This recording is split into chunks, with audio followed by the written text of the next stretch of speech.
Au nom du Père et du Fils et du Saint-Esprit, fais-nous connaître Dieu le Père, révèle-nous le Fils, et toi le commun Esprit, fais-nous toujours gloire en toi. Le Seigneur soit avec vous. Évangile de Jésus-Christ selon Saint Jean.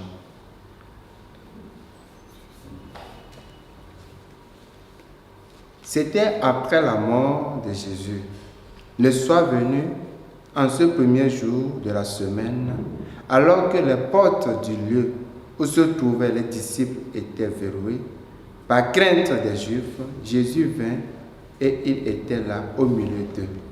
Il leur dit, « La paix soit avec vous. » Après cette parole, il leur montra ses mains et son côté. Les disciples furent remplis de joie en voyant le Seigneur. Jésus leur dit de nouveau, « La paix soit avec vous. De même que le Père m'a envoyé, moi aussi je vous envoie. » Ayant ainsi parlé, il souffla sur eux et il leur dit, « Recevez l'Esprit Saint. À qui vous remettrez ses péchés, ils seront remis. À qui vous maintiendrez ses péchés, ils seront maintenus. » Or, l'un des 12, Thomas appelé Didyme, c'est-à-dire jumeau, n'était pas avec eux quand Jésus était venu.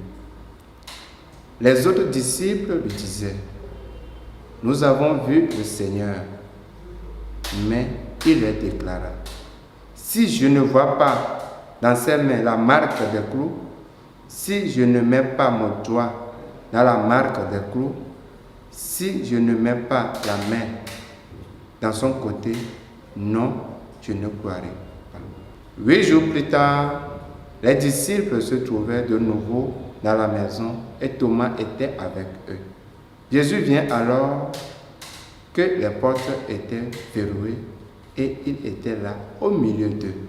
Il dit, « La paix soit avec vous. » Puis il dit à Thomas, « Avance ton doigt ici et vois mes mains. Avance ta main et mets-la dans mon côté.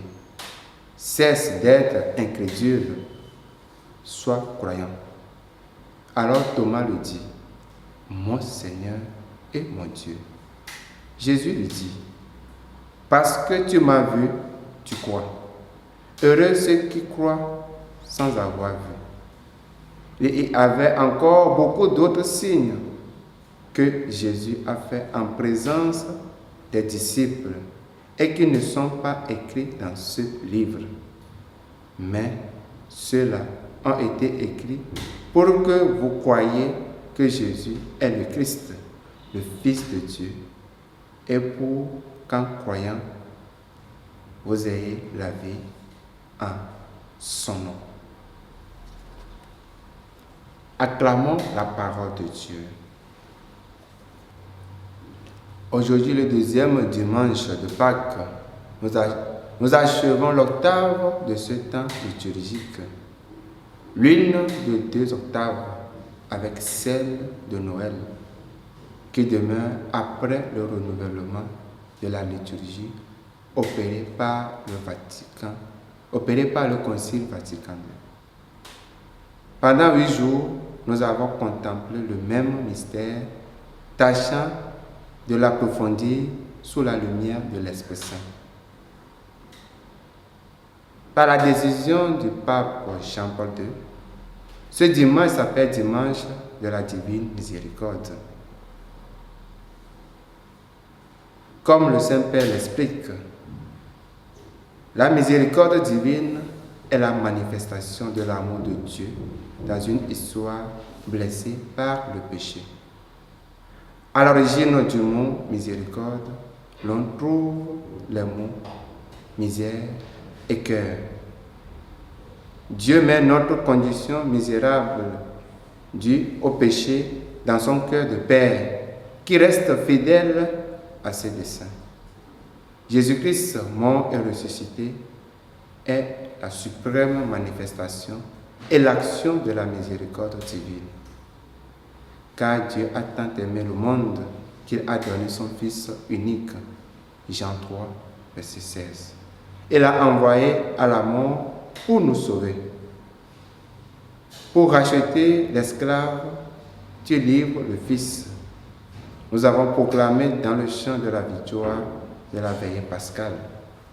Et une fois ressuscité, il s'est constitué lui-même en source de salut pour tous ceux qui croient en lui.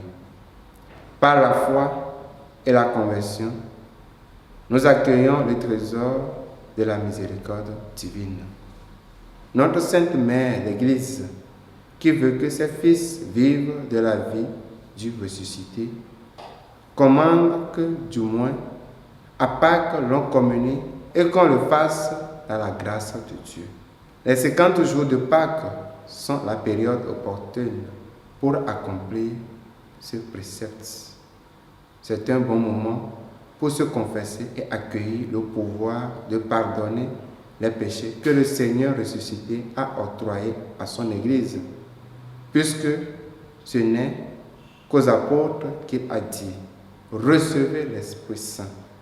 Tout homme à qui vous remettrez ses péchés, ils lui seront remis. » Nous accourons ainsi aux sources de la miséricorde divine et n'hésitons pas non plus à amener nos amis aux sources de vie, à l'Eucharistie et à la pénitence.